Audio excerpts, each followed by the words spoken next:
Assalamualaikum warahmatullahi wabarakatuh.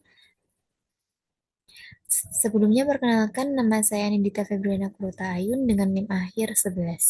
Pada video kita kali ini, kita akan membahas bersama mengenai materi yang berjudul Manajemen dan Definisi Manajemen Pendidikan. Langsung saja, pada video kali ini kita akan membahas 6 poin penting. Yang pertama ada pengertian manajemen umum yang berisi ringkasan teori, klasik, dan modern.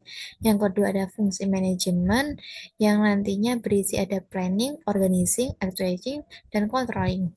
Yang ketiga ada definisi manajemen pendidikan yang berisi terminologi dan perspektif ahli. Yang keempat ada karakteristik dan tujuan, berisi ciri khas dan sasaran utama. Yang kelima ada model dan aplikasi, yang berisi contoh implementasi di sekolah dan perguruan tinggi. Dan yang terakhir ada kesimpulan dan rekomendasi, berisi poin ringkas untuk praktik dan penelitian.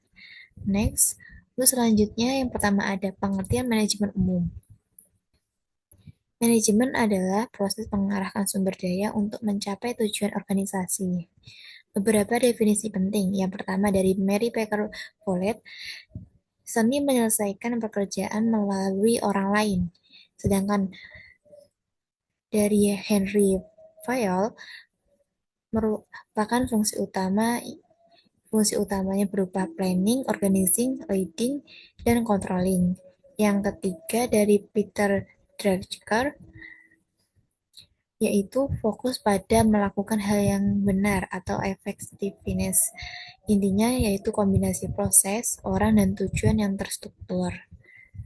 Selanjutnya, fungsi manajemen atau disingkat POAC yang berisi 4, yaitu planning, organizing, actuating atau leading, dan controlling. Yang pertama untuk planning, fungsinya tetapkan visi, tujuan, sasaran pembelajaran, dan strategi penilaian. Sertakan indikator keberhasilan. Yang kedua ada organizing, fungsinya susun struktur organisasi, pembagian tugas, sumber daya manusia, fasilitas, dan aliran komunikasi. Yang ketiga ada actualizing yang atau leading yang yaitu fungsinya motivasi guru dan siswa, kepemimpinan pedagogis, pengembangan profesional, serta komunikasi efektif. Dan yang terakhir ada controlling, berfungsi monitoring kerja, evaluasi program, akreditasi, dan tindakan korektif berdasarkan data. Selanjutnya, definisi manajemen pendidikan. Manajemen pendidikan adalah proses perencanaan, pengorganisasian, pengarahan, dan pengawasan sumber daya pendidikan untuk mencapai mutu dan tujuan pembelajaran. Menurut Syaiful Sagala, menekankan perencanaan hingga pengawasan sumber daya untuk tujuan pendidikan. Sedangkan menurut Toha, fokus pada pengelolaan sistem pendidikan demi peningkatan mutu. Fokus utamanya di sini yaitu pembelajaran, pembentukan karakter, dan pengembangan sumber daya manusia. Poin selanjutnya yaitu karakteristik dan tujuan manajemen pendidikan. Yang pertama ada berorientasi pada proses pembelajaran dan hasil atau learning outcomes. Yang kedua ada melibatkan pemangku kepentingan, yaitu ada guru, siswa, orang tua, komunitas, dan pemerintah. Yang ketiga, berbasis nilai moral, etika, dan budaya lokal. Yang keempat, adaptif terhadap perubahan sosial, teknologi, dan kebijakan. Dan yang terakhir, tujuannya untuk mutu pendidikan, pemerataan akses, dan relevansi keterampilan.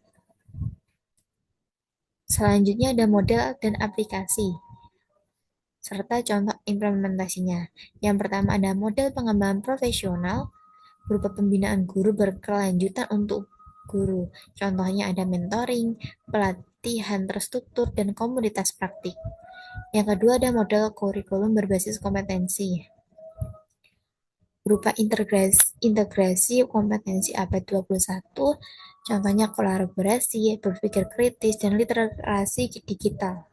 Selanjutnya ada manajemen berbasis data berupa penggunaan data nilai, kehadiran dan survei data nilai dan data nilai kehadiran dan survei untuk perbaikan berkelanjutan. Setiap model ini disesuaikan dengan konteks lokal dan kapabilitas institusinya. Next, ada pengukuran mutu dengan contoh indikatornya. Indikator operasional membantu menilai efektivitas manajemen pendidikan dan mengarah pada tindakan perbaikan. Bisa dilihat pada diagram tersebut, diambil contoh untuk indikatornya. Yang pertama ada tingkat kelulusan dan capaian pembelajaran atau LKM, kemudian ada rasio guru berupa siswa dan kualifikasi guru, kemudian yang ketiga ada indikator partisipasi orang tua dan kepuasan pemangku kepentingan. Selanjutnya yang keempat ada implementasi kurikulum dan inovasi pembelajaran. Dan yang terakhir untuk indikatornya penggunaan anggaran dan akuntabilitas. Selanjutnya ini ada roadmap perbaikan. Tiga tahap prioritasnya.